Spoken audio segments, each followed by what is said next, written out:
জয়নগরে নাবালিকাকে ধর্ষণ খুনের মামলায় ৬২ দিনের মধ্যে অভিযুক্তের ফাঁসির আদেশ। আপনাদের মনে থাকবে, গত ৪ অক্টোবর বারুইপুর পুলিশ জেলার জয়নগর থানার মহিষমারি এলাকায় ১০ বছরের এক নাবালিকার মর্মান্তিক মৃত্যু হয়। এলাকারই ১৯ বছরের যুবক মুস্তাকিন সর্দার মেয়েটিকে ভুলিয়ে ভালিয়ে সাইকেলে করে একটি নির্জন জায়গায় নিয়ে গিয়ে ধর্ষণ করে, তারপর ধর্ষণ এবং শ্বাসরোধ করে খুন করে। ঘটনার তদন্তে সিট গঠিত হয় বারুইপুর পুলিশ জেলার এসপি পলাশ ঠালির নেতৃত্বে। যুদ্ধকালীন তৎপরতায় মাত্র ২৫ দিনের মধ্যে পেশ করা হয় তথ্য প্রমাণ সংবলিত চার্জশিট। মামলায় স্পেশাল পাবলিক প্রসিকিউটর নিযুক্ত করা হয় আইনজীবী বিভাস চট্টোপাধ্যায়কে। বিচার শুরু হয় ৫ই নভেম্বর। মাত্র ২১ দিনের মধ্যেই সম্পন্ন হয় বিচার প্রক্রিয়া। আজ কিছুক্ষণ আগে মামলার রায় দিয়েছেন বারুইপুর জেলা এবং দায়রা আদালতের অধীন পক্সো কোর্টের মাননীয় অ্যাডিশনাল ডিস্ট্রিক্ট জাজ সুব্রত চট্টোপাধ্যায়। অভিযুক্ত মোস্তাকিন সর্দারকে দোষী সাব্যস্ত করে ফাঁসির সাজা শুনিয়েছেন বিচারক। এই রায় নজিরবিহীন।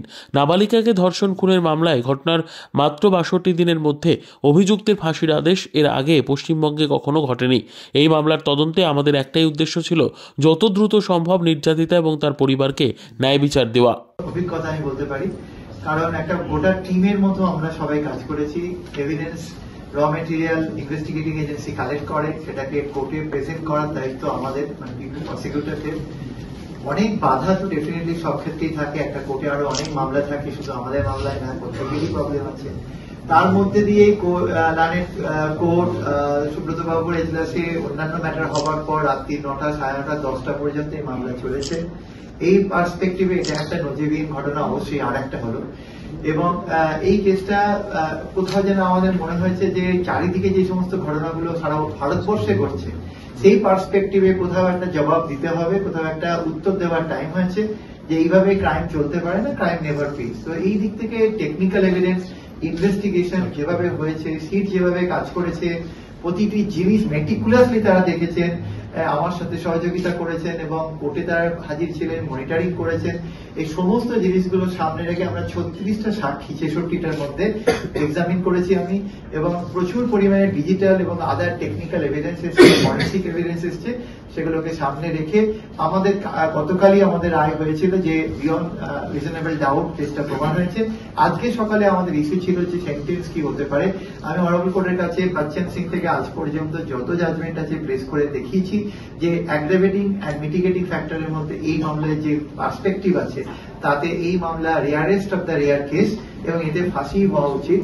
আসামির আপনারা, আমি জানি যে ভিডিও যেটা প্রথম বডি রিকভারি হয়েছিল সেই সময় তার যে অভিজ্ঞতা, তার যে বক্তব্য, আমি প্রেম করার জন্য তাকে নিয়ে এসছি, এবং পরবর্তীকালে আজকে যখন তাকে জিজ্ঞেস করা হচ্ছে তখনও সে বলছে আমাকে ফলসলি ইমপ্লিকেট করা হয়েছে এত এভিডেন্সের পরেও। তো তার কন্ডাক্ট দেখে কোথাও কোর্টের মনে হয়নি যে সে অনুতাপে ভুগছেন বা ইত্যাদি ইত্যাদি। আপনারা জানেন ডেথ সেন্টেন্স এখন রেয়ারেস্ট অফ দ্য রেয়ার কেসে হয়। ভারতবর্ষের রিসেন্ট যা জাজমেন্ট গুলো আমাদের সামনে আছে। So it was a tough fight, সবাই মিলে অ্যাজ এ টিম ওয়ার্ক। আমি অবশ্যই সুপ্রিম সাহেবকে ধন্যবাদ দেবো, উনি স্পিয়ার হেড করেছেন এন্টায়ার টিমটাকে, এবং প্রতিটি অফিসার, আমাদের এসপি সাহেব থেকে আরম্ভ করে ডাউন দ্য লেভেল আইও পর্যন্ত প্রতিটি অফিসার দেখিয়ে দিয়েছেন যে ইনভেস্টিগেশন কিভাবে করতে হয়। এবং 4 তারিখের ঘটনা 30 তারিখের মধ্যে চার্জশিট জমা পড়েছিল, এবং তারপর খুব স্পিডি এই ট্রায়ালটা এগিয়ে গেছে। উইটনেসরা প্রত্যেকদিন হাজির ছিলেন, একদিন 5-6জন করে উইটনেস হয়েছে। আমার মনে হচ্ছে এটা আমার জীবনেও একটা বৃহত্তম অভিজ্ঞতা। আপনারা জানেন যে গত ৪ অক্টোবর বারুইপুর পুলিশ জেলার জয়নগর থানা এলাকায় 10 বছরের এক নাবালিকার মর্মান্তিক মৃত্যুর ঘটনা ঘটে। তাকে ধর্ষণ করে শ্বাসরোধ করে খুন করা হয়। মেয়েটির পরিবারের তরফে ঘটনার দিন সন্ধেবেলা একটু রাতের দিকে মেয়েটির টিউশন থেকে বাড়ি ফেরেনি এই মর্মে একটি অভিযোগ দায়ের করা হয়। সেই অভিযোগ পাওয়ার 4 ঘন্টার মধ্যে সেই রাতেই আমরা 19 বছরের এক স্থানীয় যুবক মোস্তাকিন সর্দারকে গ্রেফতার করি, যে জেরায় ধর্ষণ এবং খুনের কথা স্বীকার করে নেয়। এই মোস্তাকিনের বয়ান অনুযায়ী আমরা সেই রাতে স্থানীয় একটি ধানক্ষেত থেকে নাবালিকার মৃতদেহ উদ্ধার করি। সংক্ষেপে বলে দিই ঘটনাটা ঠিক কিভাবে ঘটেছিল। মেয়েটি সেদিন দুপুরের পর একটু বিকেলের দিকে স্থানীয় যে মহিষমারি বাজার আছে সেখানে একটা স্থানীয় কোচিং সেন্টারে এক শিক্ষিকার কাছে পড়তে গেছিল। সাধারণত রোজ সে হেঁটেই বাড়ি ফিরত টিউশন ছেড়ে, কিন্তু সেদিন হেঁটে বাড়ি ফেরার পথে এই মোস্তাকিন নামক এই যুবক মেয়েটিকে সাইকেলে করে তাড়াতাড়ি বাড়ি পৌঁছে দেওয়ার প্রস্তাব দেয়। মেয়েটি সরল বিশ্বাসে রাজি হয়ে যায়। এরপর মোস্তাকিম তাকে একটি নির্জন জায়গায় নিয়ে গিয়ে বলপূর্বক ধর্ষণ করে এবং তারপর তার মুখ চেপে গলা টিপে হত্যা করে। তারপর মেয়েটির দেহ একটি ধান খেতে ফেলে রেখে সে পালিয়ে যায়। এই ঘটনার পর পরিবারের মানুষ চেয়েছিলেন যে ময়নাতদন্ত, নাবালিকার দেহের ময়নাতদন্ত হোক কেন্দ্রীয় সরকারের অধীনস্থ কোনো হাসপাতালে এবং জুডিশিয়াল ম্যাজিস্ট্রেটের উপস্থিতিতে। পরিবারের সেই দাবিকে সম্পূর্ণ মর্যাদা দিয়ে পুলিশের তরফে শতপ্রণোদিত সুমোটো একটা অ্যাপিল করা হয় মহামান্য উচ্চ আদালত হাইকোর্টের কাছে, যাতে পরিবারের দাবি অনুযায়ী ময়নাতদন্ত হয়। মহামান্য আদালত সেই আবেদন মঞ্জুর করেন এবং তাদের নির্দেশ মতো এইমস কল্যাণীর ফরেন্সিক বিশেষজ্ঞরা নাবালিকার দেহের ময়নাতদন্ত কল্যাণীতে সম্পন্ন করেন। এই পোস্টমর্টমের রিপোর্ট থেকে আমরা জানতে পারি এক্সটার্নাল এবং ইন্টারনাল ইনজুরি মিলিয়ে মেয়েটির দেহে মোট 38টি আঘাতের চিহ্ন ছিল এবং পোস্টমর্টমে জানা যায় যে মেয়েটি গুরুতর যৌন নির্যাতনের শিকার হয়েছিল, যাকে মেডিকো লিগাল পরিভাষায় বলা হয় অ্যাগ্রাভেটেড সেক্সুয়াল অ্যাসল্ট। মৃত্যুর কারণ বলা হয়েছিল asphyxia caused by manual strangulation, অর্থাৎ শ্বাসরোধ করে হত্যা। এই ঘটনার তদন্তে বারুইপুরের পুলিশ সুপার শ্রী পলাশ ঢালির নেতৃত্বে 9 সদস্যের একটি সেট বা স্পেশাল ইনভেস্টিগেশন টিম গঠন করা হয়। এই তদন্তের শুরু থেকে আমাদের একটাই লক্ষ্য ছিল যে যত দ্রুত সম্ভব যাবতীয় তথ্য প্রমাণ একত্রিত করে সংগ্রহ করে যত দ্রুত সম্ভব, যত তাড়াতাড়ি সম্ভব চার্জশিট কোর্টে পেশ করা এবং বিচারের যে প্রক্রিয়া সেটাও দ্রুত সম্পন্ন করা, যাতে নির্যাতিতা এবং তার পরিবার অন্তত ন্যায় বিচারটুকু খুব তাড়াতাড়ি পায়।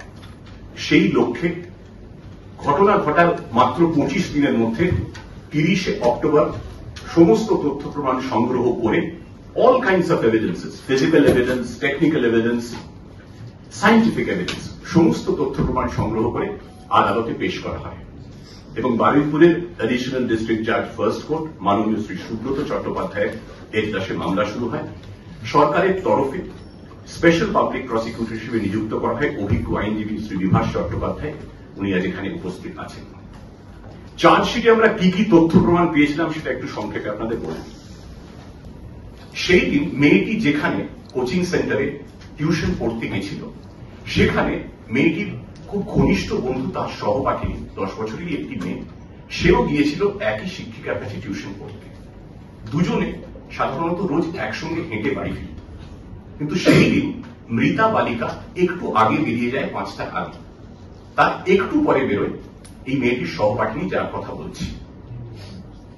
মৃতা তার বাবার দোকান কাছেই এসে একটা ছোট চালের দোকান, সেখানে ঘুরে সে হেঁটে যখন রওনা দেয়, তার কিছুক্ষণ পরে এই সহপাঠিনী বেরোয় এবং সে হেঁটে ফেরার পথে দেখতে পায় একটা নীল রঙের সাইকেলে করে এক যুবক যাচ্ছে এবং সাইকেলের পিছনে তার বন্ধু বসে আছে।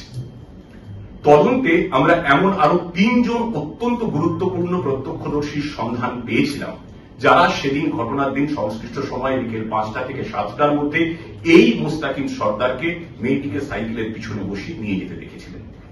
এটা জানার পর এলাকায় যেখানে যত সিসিটিভি ফুটেজ ছিল তা আমরা প্রত্যেকটি খতিয়ে দেখি, খুঁটিয়ে খুঁটিয়ে আমরা খুব 3টে অত্যন্ত গুরুত্বপূর্ণ সিসিটিভি ফুটেজ পাই। 1, মহিষবাড়ি হাটের কাছে একটি দোকানের কাছে সাইকেল সহ মোস্তাকিম সর্দার হাঁটছে। একটিতে সে সাইকেলে চড়ছে এবং আরেকটিতে সে সাইকেলে করে মেয়েটির পিছু নিচ্ছে। এই প্রত্যেকটি ফুটেজের আমরা ফরেনসিক পরীক্ষা করি এবং ফুটেজগুলির সত্যতা, অথেন্টিসিটি, সেটা ফরেনসিক পরীক্ষায় প্রমাণিত হয়েছে। এরপর মোস্তাকিম সর্দারের ফোনের টাওয়ার লোকেশনের উপর নির্ভর করে, তার উপর ভিত্তি করে গুগল ম্যাপের সাহায্যে ঘটনার দিন বিকেল 5টা থেকে 7টা, 7:30টা, 8টার মধ্যে তার গতিবিধি কি ছিল তার একটা ডিজিটাল প্লটিং করি। সেই ডিজিটাল প্লটিং এ তর্কাতীতভাবে প্রমাণিত হয়েছে যেখান থেকে নাবালিকার দেহ উদ্ধার হয়েছিল সেই সময় সেখানে মোস্তাকিম সর্দারের উপস্থিতি ছিল। চার্জশিটে পেশ করার সময় আমরা একাধিক বৈজ্ঞানিক পরীক্ষার সাহায্য নিয়েছি। এক এক করে বলছি। যেখান থেকে নাবালিকার দেহ উদ্ধার হয়েছিল তার পাশে তার স্কুল ব্যাগ পড়েছিল, যে স্কুল ব্যাগ নিয়ে সে টিউশন পড়তে গিয়েছিল এবং আর বাড়ি ফেরেনি। সেই স্কুল ব্যাগে কিছু কাদা এবং চোর কাঁটা লেগেছিল। আমরা ওই ধান খেতের অন্যত্র কাদা এবং চোর কাঁটার নমুনা, যাকে আইনি পরিভাষায়, ফরেন্সিক পরিভাষায় কন্ট্রোল আর্থ বলে, কাদা এবং চোর কাঁটা সংগ্রহ করেছিলাম এবং ব্যাগে লেগে থাকা কাদা এবং চোর কাঁটা এবং ওই একই জায়গার অন্যত্র থেকে সংগ্রহ করার নমুনা, এ দুটো আমরা ফরেন্সিক পরীক্ষায় পাঠিয়েছিলাম। প্রমাণিত হয়েছিল দুটো নমুনাই এক, দুই কাদা এবং চোর কাঁটা একই জায়গা থেকে সংগৃহীত। মেয়েটির ব্যাগে খাতা বই ছিল, খাতা বই নিয়ে এসে পড়তে গেছিল। সেই খাতা বইয়ে মেয়ের হাতের লেখা ছিল মেয়েটির। তার বাড়িতে অন্যান্য খাতা বইয়েও তার হাতের লেখা ছিল। সেই নমুনা আমরা সংগ্রহ করি এবং ব্যাগের মধ্যে থেকে খাতা বই যেটা ছিল তার নমুনার সঙ্গে বাড়ি থেকে সংগ্রহ করা খাতা বইয়ের হাতের লেখা, দুটো হাতের লেখা আমরা মেলাই। দুটোই অবিকল হুবহু মিলে যায় ফরেন্সিক পরীক্ষায়। প্রমাণিত হয় ওই স্কুল ব্যাগ ওই নাবালিকায়। যে নীল সাইকেলে করে মোস্তাকিন সর্দার মেয়েটিকে নিয়ে গিয়ে পাশবিক অত্যাচার চালিয়েছিল সেটা আমরা বাজেয়াপ্ত করেছিলাম। ফরেন্সিক পরীক্ষায় সেখান থেকে সংগৃহীত হয়েছিল সাইকেলের অংশ থেকে মেয়েদের একটি হেয়ার ব্যান্ড এবং কয়েক গাছি চুল। হেয়ার ব্যান্ডটা যে নাবালিকার সেটা তার বাবা আদালতে শনাক্ত করেন এবং ওই কয়েক গাছি চুল যে মৃতারই সেটা ডিএনএ পরীক্ষায় এবং জেনেটিক প্রোফাইলিং এ নির্ভুল প্রমাণিত হয়েছে। পোস্টমর্টমের সময় মৃতার ভ্যাজাইনাল স্বভাব সংগৃহীত হয়, তার মধ্যে তরল পাওয়া যায়। সেই তরল যে মোস্তাকিন সর্দারের শরীরে নেই সেটাও ডিএনএ প্রোফাইলিং এবং জেনেটিক প্রোফাইলিং এ নিশ্চিতভাবে প্রমাণিত হয়েছে। আরো একটি গুরুত্বপূর্ণ প্রমাণ ছিল, যে প্রমাণ সচরাচর তদন্তে ব্যবহার করা হয় না, কিন্তু এই মামলাটি এত গুরুত্বপূর্ণ ছিল আমাদের কাছে, আমরা সেই প্রমাণ ব্যবহার করেছি, সেই পরীক্ষাটা করেছি। সেটা হলো গেজ প্যাটার্ন অ্যানালিসিস। আমরা প্রত্যেকে, আপনারা যেখানে আছেন, এখানে যারা আছেন, আমরা আছি, আমাদের প্রত্যেকের হাঁটার, চলার, দৌড়নোর, সাইকেলে ওঠা, বাইক চালানোর একটা নির্দিষ্ট ভঙ্গি থাকে, একটা নির্দিষ্ট ছন্দ থাকে, একটা ইউনিক লোকোমোটিভ বিহেভিয়ার থাকে। এইটাকে বলা হয় গেজ প্যাটার্ন। আমরা মোস্তাকিন সর্দারের গেজ প্যাটার্ন অ্যানালিসিস করেছিলাম। কিভাবে? আগে আপনাদের বলেছি আমরা তিনটে গুরুত্বপূর্ণ ফুটেজ পেয়েছিলাম। একটা এসে সাইকেলে করে হাঁটছে, পাশে সাইকেল সঙ্গে নিয়ে হাঁটছে, একটা এসে চড়ছে এবং একটা এসে মেয়েটির পিছু দিচ্ছে। যখন সে বারুইপুর সংশোধনাগারে এই অভিযুক্ত মোস্তাকিন ছিল, ফরেন্সিক বিশেষজ্ঞ এবং জুডিশিয়াল ম্যাজিস্ট্রেটের উপস্থিতিতে তার গেজ প্যাটার্ন অ্যানালিসিস করা হয়। ওই নীল সাইকেলে তাকে হাঁটানো হয়, তাকে চড়ানো হয় এবং তাকে বলা হয় সাইকেল চালাতে।